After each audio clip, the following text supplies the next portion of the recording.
Sean Kennedy, who our paths crossed in several ways, and he asked me to come and talk to you about bundles grading, which I'm happy to do because I love it so much. So let me tell you about it, and then I'm sure there'll be questions, and I'll be happy to answer those to the best of my ability. So I teach a lot of different classes here at Western Washington. I'm in a global humanities and religions department, and I use bundles grading for all levels, for all classes. And what happened is back in 2019, I was really frustrated by different aspects of traditional grading, and I decided to look and see if there were alternatives out there. And I came across bundles grading, sometimes called specifications grading, from the scholar Linda Nilsson. Linda Nilsson has developed and really kind of promoted and made popular these alternative ways of grading. So I read her articles, this article in this book that you see here on the screen, and I implemented bundles grading in all of my classes. And I'm going to tell you today what I've done and how I do it. She has lots of other ideas in her books about different ways to achieve kind of the same goals, but I've worked out my ways that I like, and that's what I'm going to explain to you. So bundles grading, I'm going to read this slide, which I will not often do. An alternative to traditional grading that awards a final grade based on the bundle. A bundle is a group of assignments a student completes. A higher bundle meaning a higher grade, requires more work and a higher level of engagement with the class. So in bundles grading, students get the grade they want by completing 2 specifications, all the assignments in that bundle. I think what this all means will become more clear as we look at how I do this and how I explain it to students. So for example, this is a checklist for my Introduction to the Study of Religion class. It's a 200 level class, considered to be a beginner class at this institution. And this is what students have to do to get a C in the class. For me, the lowest grade other than an F is a C. That's just the way I do things. So to get a C in this class, the lowest grade other than an F, students have to do every single one of these assignments that is on this list. And they have to do them to a complete standard in order to complete that bundle. So once all of these assignments have a complete, the student is definitely getting a C in my class. And the way this works is that each assignment has really specific checklists or rubrics. And this is what some people call specifications, and why this is sometimes called specifications grading. And this is critical for the success of this type of system.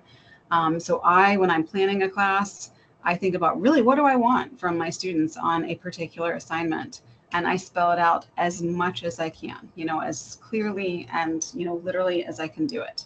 So here's a sample checklist for one of the assignments for that intro level class. So as my students turn in these assignments, I more correctly assess them than grade them, although I use the word grade sometimes.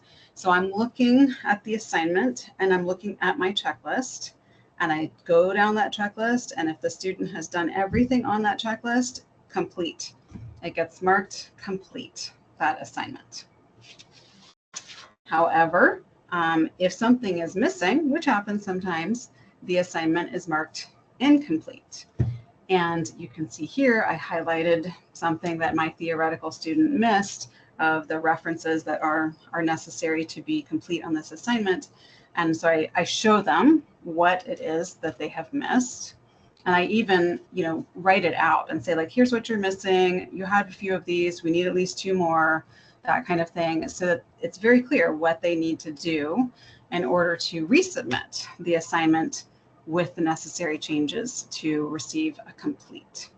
I'll just note, this is outside the purview of this presentation, but I require my students to cite class discussion in a lot of assignments, and that is really a safeguard against them using AI. Okay, so again, C, lowest possible grade other than an F. I would say most of my students get an F by not coming to class and just tremendously failing the attendance requirement. So, but a student who gets a C in my class they have met the basic learning outcomes. So when I plan a class, and I'll talk more about this, I think about what can I sleep at night? Thinking that my students have left a class with. What's the minimum that if a student leaves the class with that kind of knowledge and skill, I can feel good about it. And that's what my C bundle is geared towards, is whatever that is for that particular class. So for a higher grade, the way it works with bundles is students must turn in more assignments. And the assignments are harder, so to speak, and they require a greater deal of engagement with the class. So you can see here that to get a B in this class, a student has to do everything on the C bundle, plus these 2 additional B bundle assignments. And then it's probably becoming clear now to get an A, all of the C bundle assignments, both of the B bundle assignments, and these A bundle assignments as well. Yes. And then I handle plus and minus grades in a particular way. This is something that, as far as I can tell, varies a lot across people that do this type of grading. But here's what I do. I allow my students to, if they would like to get a plus grade, a B plus or an A plus, to do one of that bundle's assignments. So to get a B plus, you do everything the C bundle plus one of the B bundle assignments. And then minus grades are up to my own discretion. And this is probably the most subjective part of this type of grading and the way I do it. One of the reasons I like it is it minimizes subjectivity in grading, but there is some there, and this is where I choose to, invoke my prerogative to give a minus grade. So the thing about it is students only receive an actual grade until the end of class. As they're working through a class, on each assignment, they're receiving a complete or an incomplete, a check or an X. And if it's an incomplete or an X, they have that alternative to resubmit the assignment for a complete. This makes some students nervous, the idea that they aren't getting like a recognizable grade during the class, but they usually get over that as they kind of start to move through it and understand the way this works. Now for me, because I have flexible due dates for my B and A bundle assignments, this gives students the flexibility to, so to speak, bundle up or down. So I could have someone entering the class thinking, I have a busy schedule, I'm just going to get a C, that's good enough for me. And then maybe they like the class more than they think, or they have more time. They can, pretty close to the end of the term, choose to do more work if they would like. And then the reverse is true too. Someone who thinks they're coming in and wants to put in the work for an A bundle, if things get crazy, they don't have to do that. They can make that decision as we go along. Okay, here are my whys. Why use bundle grading? I have many reasons. High transparency between student and teacher, and that just makes everyone happier, minimizes stress, and improves the student-teacher relationship. More on that later, the student-teacher relationship. It's so clear to my students what they need to do in my classes. And it's clear to me what the expectations are, and there's just so much clarity that I appreciate that. And this is one of the things my students most appreciate too, is just the clarity and the transparency about how this whole class is working. Another is accommodation of different levels of engagement without pressure or shame. I teach a lot of introductory classes that meet a lot of general university requirements. And so, I have these students that are in my class, I never see them again. They're ticking a box. And if they want to come in my class and get a C in it, because that's what it is to them, a ticking of a box, to me, there's no shame in that. That's fine. Or maybe, I have students that work a lot, have full-time jobs and are going to school full-time, or taking care of grandparents, all kinds of situations. And maybe they just want to do less in my class. I have no problem with that. Another reason of why bundles grading is the minimization of subjectivity compared to traditional grading. Again, it's just very clear because of that checklist. My students know what is expected. And those of us who can hearken back and remember when we were students know what it's like to try to figure out what it is a professor's looking for. Like, it can be hard and it can feel, completely capricious. Here, It's very clear to my students. It's pretty black and white, actually, what is expected of these assignments. I also love bundles grading because it gives me a lot more time. The time difference is absolutely phenomenal compared to traditional grading. Last night, I took home a pretty big assignment from one of my classes that has 21 students in it. It took me maybe 12 minutes to assess those, whether they were complete or incomplete. Done, you know, and then I got to sit with these rich assignments and like actually really read them and write comments and interact with their work, which is really gratifying for me, and I think helpful and gratifying for them too. And I did not feel like I had that kind of time when I was doing traditional grading. Another one, and this is a big one, is students have almost entirely their own agency over their grade. They are in control here. They can decide what sort of grade they want. They can decide what sort of investment they want to put into my class. That is important for them. They like that. And it's important for me. I mean, part of what I want to do as a university educator is help these students take agency over their own lives, not just their own grade in my class, but their entire life moving forward. Grades in bundles grading, I think, are more directly tied to the course learning objectives. I'm really convinced, having used traditional grading and then switched to bundles, that the students that leave my classes now know more than my students did when I had traditional grading. And again, because it's that linking between assignments and bundles and learning objectives that's so clear and so tight. So I feel so much more confident now that my students are leaving with a baseline knowledge and baseline skills that I want them to have when they finish a class. Yet another reason that I love bundles grading, it's equitable. It works for a variety of people. This is something I hear from my students a lot. Students that have attention disorders or other learning disorders, or are first generation, or are challenged in some way, or are highly motivated by external forces, all sorts of things, that this suits them. It seems to accommodate a lot of different backgrounds. And that's important to me as a professor.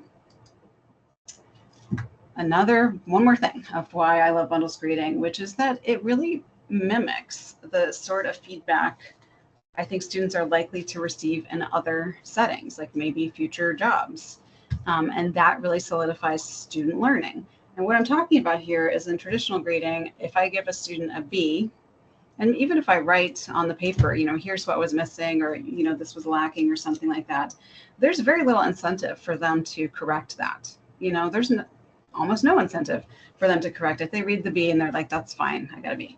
But in this system, if someone is missing something on the checklist, it goes back to them, and they do have to do it. So if someone is missing a central tenet of Tibetan Buddhism, that was one of my examples earlier, and I say to them, you need to include the Bodhisattva vows in this assignment, they have to go back and research that and figure out what that is and write it all down. And so they learn more. They're required to go back and fix something that otherwise could just be left undone. And I think this mimics, I just turned in an article for peer review. I may well get back responses saying that I need to change things. I don't just look at that and say I got a B. It's fine, I change them. So to me, this is a helpful mimic of other environments. Here are the challenging things. This is a shorter list, I will say, than what I like about bundles grading. It's a lot of upfront time the first time you do it with a class. We all know the class prep for a first time taught class is enormous anyway, but it takes a lot of structuring of the class in advance. And I suppose you could be the sort of professor that makes up assignments as you go along, but in order to really tie them to learning objectives with the bundle system, you kind of have to have them planned out in advance and understand how they're fitting together. So that does take a lot of time, but I think that time is worth it because, again, as I described, the time spent assessing or grading dramatically decreases. The other challenge is explaining bundles grading to students, but they get the hang of it pretty quickly. And I think I've gotten probably better at explaining it over the years. And now I have lots of returning students to my class, so I often just get them to explain it to each other. So very surmountable, challenges here. So I asked students in my current classes to write about what they think about bundles grading. But actually, before I say this, let me just say I've never received a complaint about a grade since I've used bundles grading. And the feedback from my students is almost universally glowingly positive about this type of grading. They really like it. So a few examples. One student says, a student who's paying for my education, I appreciate the agency. Again, there's that theme of agency that bundles grading gives me. I love seeing everything laid out and the opportunity to hold it up against my busy schedule and see where I can make it all fit. Other students talked about the kind of clarity and the confidence that gave them. No gambling on unpredictable grades, no trying to figure out what it is the teacher wants. That confidence, it takes away stress and leaves them in a better place to approach the class. Another student, I appreciate bundles grading because it makes the goals of the course clearer to me. Isn't that a great thing that we want as professors, while also allowing me to set my own academic goals for the course? Reducing stress and uncertainty, having the option to choose how your quarter goes calms the mind. And eliminating that stress opens up the possibility to reach for greater success. I've had many students say to me that they never would have gotten an A in my class, chosen to get an A in my class and work towards an A unless without the bundle system. That there was something about that and having the confidence and assurance of how things are scaffolded that allowed them to achieve more than they would have otherwise. Now, this one to me is maybe the most interesting one because I didn't predict this. When I started teaching with bundles grading, I was hoping for the transparency and the de-stressing and the increase of time and all those things. And I received those, but I didn't really expect this, which is the benefit to the student-teacher relationship. These are comments fresh from my current students, the respect it cultivates between student and teacher. I'm treating them like human beings who have agency because they do, and they appreciate that and feel respected and don't feel patronized by that. And then I feel like it establishes mutual respect between student and teacher because responsibility and control is given freely to the student, but at the same time, there's no excuse. And just one more, bundle grading to me as a student fosters a relationship of respect between the teacher and the student. So that has been a lovely surprise, actually, that part of bundles grading. And I feel the same way. I feel that the communication between myself and my students is not just clearer and easier, but richer as a result. I'm never going back to traditional grading. I love this so much. I can't imagine any possible reason that I would go back to traditional grading. It's been a huge quality of life improvement for me and for my students. And then finally, I'm just going to go back to my slide of Linda Nilsson, who again is the person who kind of pioneered these types of alternative grading systems. And you're welcome to look at her work. And she does a lot of other things that I don't do and has a lot of nuances and possibilities. But like I said, my plan for today was just to explain to you what I do. So that's it, and I'm happy to take any questions that people have.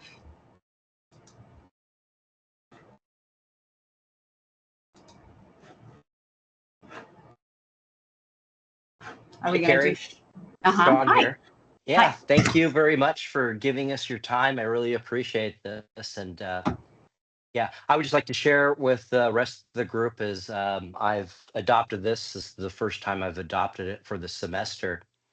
And yeah, there's a pretty big learning curve. There's a lot of preparation. I forego all of my huge world traveling plans for winter break to work on setting this up. And it's still early on in the semester, but I'm definitely seeing, because of the transparency, this is what it takes to earn an A, this is what it takes to earn a B, this is what it takes to earn a C. I'm having, I think the clarity of that, I'm already seeing students highly motivated. Typically at the beginning of the semester, you always have a very small full of students that just dive right in. No matter how much you encourage them, this will make it easier if you just dive in. I'm getting up to about a good majority, I would say up to 80% that have already submitted their first assignment, which is due tomorrow for the course, right? And so I have due dates, but they are very flexible due dates. You could always go back. It's just that they get there's incentive structures in the course if they submit things early. But the clarity of it has been very helpful. So yeah, thank you for sharing this. Happy to. Yeah, I see one question in the chat from Christopher. In my dual enrollment courses, they require something similar to a progress report, which is a numeric grade representing where they're at in the course by a certain time. Is there a way to work around this while using bundles grading? I suppose what you could do, I don't do a progress report, but you could, think back to that checklist that I showed. You could have a progress report based on the checklist that if the student fills out or the professor fills out, saying where they are in terms of their completion of assignments. That'd be one way to do it.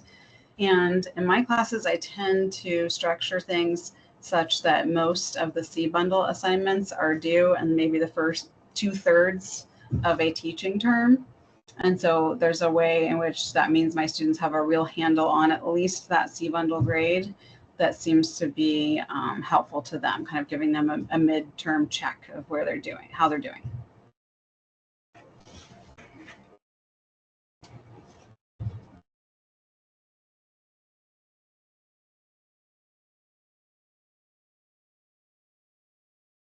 Do you think you could go back and show that slide where you had like the C, the B, and the A? Because I think some people came in a little bit later.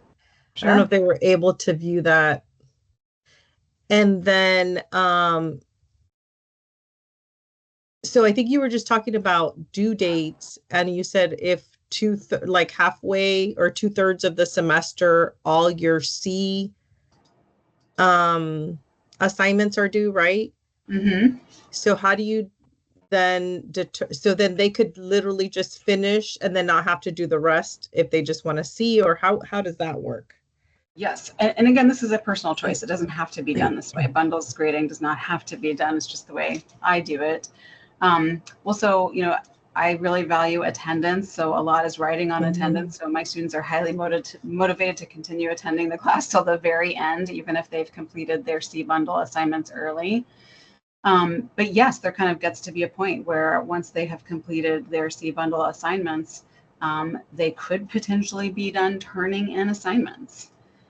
But the way I run my classes, even my intro classes, is pretty discussion based. And again, I value attendance. So I don't sense a kind of loss of attention, on the part of my students at that point. They seem just as engaged to me. Okay, so I pulled this back up. Maybe this is worth looking at again for anyone that came in late. This is just the basic format of how I do this. And I give this to my students. They have a checklist like this. To get a C in the class, the lowest grade other than an F, they do all of those things with a C to the left of them, and that's the C bundle. To get a B, they do everything in the C bundle plus the B, the 2B assignments, and then to get an A, all the C bundle, all the B bundle, and the 2A bundle assignments. And they're doing these and turning them in as we move through the term, and I'm assessing them and giving them either a complete or an incomplete. And at the very end, I look back and I say, oh, that student has done everything in the B bundle checklist, and I give them a B. That's the first time they receive a grade. A grade is at the very end. Happy to answer other questions or entertain other scenarios.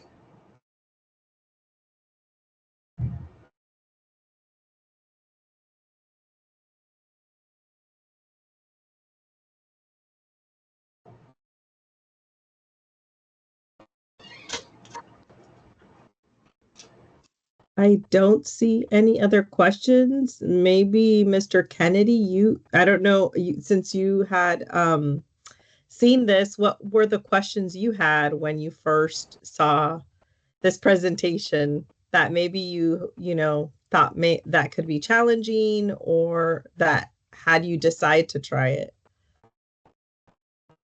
Um, well, what's interesting about this is it's pretty straightforward. So there weren't too many questions.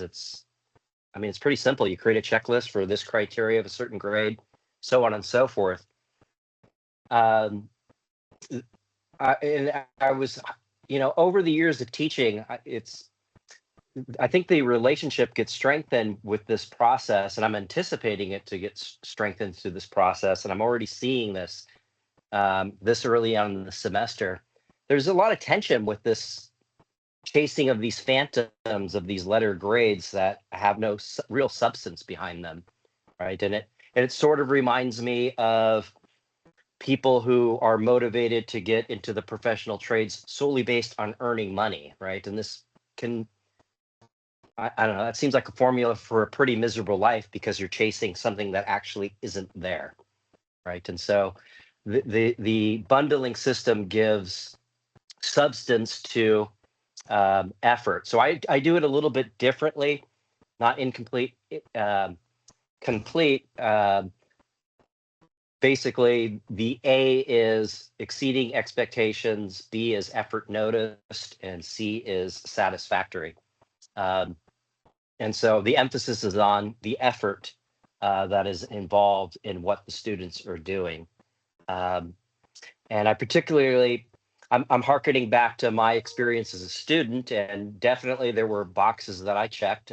No, not trying to insult any STEM teachers out there, but those math classes and science classes as a humanities student were check boxes. And I think this would have been great because even if your goal is, hey, I just need to pass this class, you almost end up doing enough work to earn that A in the first place. And it's very stressful. And that stress can be very demotivating. And I think a lot of uh, what causes our parking lot or our classrooms to become a little bit more empty towards the end of the semester has to do with the lack of clarity when you have something that, the quizzes in this semester are worth 15%, the midterm is worth 20%, the paper is worth 40%.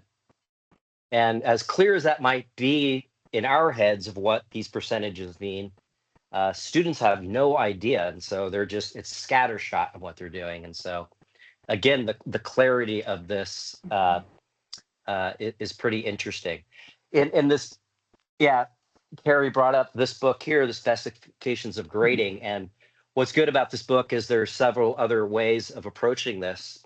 And one of the things that's in specification that I found pretty interesting is the component of tokens, which my understanding, Carrie, you don't use that. I'm curious to hear how it's working for you. It's working great. So I've got my department secretary made me the Bank of Mr. Kennedy. So in my Bank of Mr. Kennedy, got all sorts of money in here. And so when they walk in, so for attendance, even though, I use grading, right? So no more than 2 absences is how you're going to earn an A in this grade. But sometimes that's not motivating enough, or sometimes they think, oh, he's got to be kidding, right? Maybe in the end I can talk to him and I can get a grade. So they walk into class and they get $2, right? I know sometimes it's a problem, particularly, when I teach in the dual credit in the high school, students are constantly just getting up and walking out. Right? And so if you leave for any reason, you got to give me the $2 back, right? And then if you stay the whole time, you get another $2. Turning assignments in early, there's denominations of money that they can earn. I too like discussions. Sometimes at this level, discussions can be very challenging. These are first year college students. And sometimes if simply just saying, okay, read this chapter or read this primary source and we're going to have a discussion, even if you provide them guidelines or learning objectives, it can be pretty frustrating. So I'm offering alternative assignments with very clear guidelines and exactly what we can discuss in class, presentations, interviews, teaching K through 12, and they can earn additional currency for that. And then, so the token component of this is what you do with the money. Well, you can have options to retake certain assessments. You could be exempt from certain assessments. And the grand prize in my course is for 1,000, what I refer to as effort, dedication, and character money.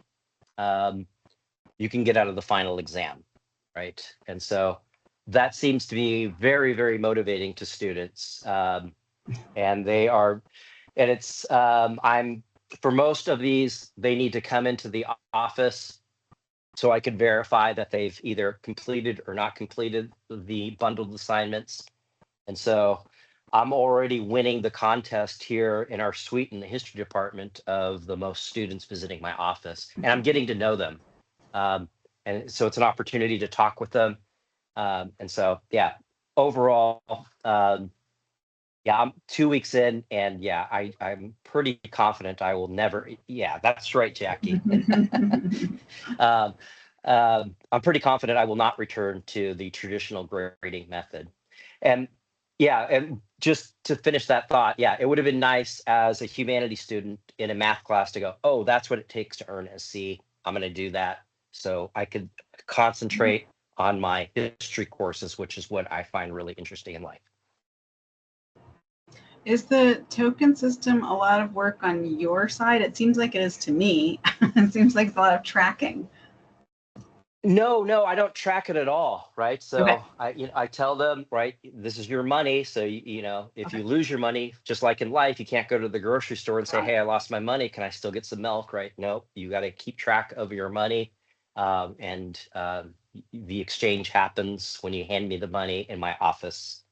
Right. So it's no additional work except handing it off to them. Mm-hmm. Interesting.